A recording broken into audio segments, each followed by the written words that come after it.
Des tirs nourris, confusion totale à Conakry. Les Guinéens ont été réveillés ce dimanche matin dans la capitale par une scène inhabituelle.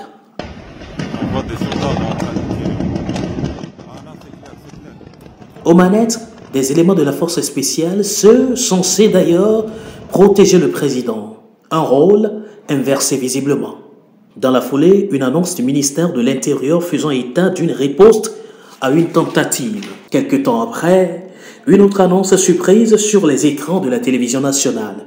Nous avons décidé ainsi, après avoir pris le président qui est actuellement avec nous, de la République, nous avons décidé de dissoudre la Constitution en vigueur, de dissoudre les institutions. Nous avons décidé aussi de dissoudre le gouvernement, de la fermeture des frontières terrestres et aériennes.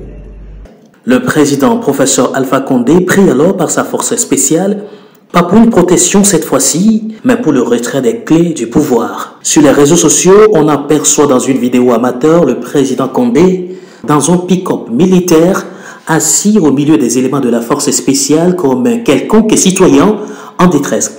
Le convoi bousculé par une population en liesse, curieux. De son palais, celui qui vient juste de briguer un troisième mandat est ici, gardé au QG de la force spéciale, selon toujours cette vidéo amateur de sources militaires. Regard perdu, le professeur serait en train de se croire dans un rêve. Qu'est-ce que vous m'expliquez? Oui.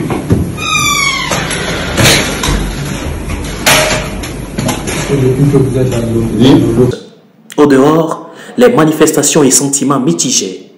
Le cerveau de toute cette opération, c'est lui.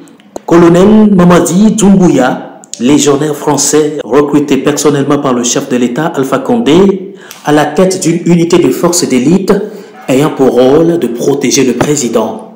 Un rôle qui serait déjà vétuste au vu des derniers événements dans le pays.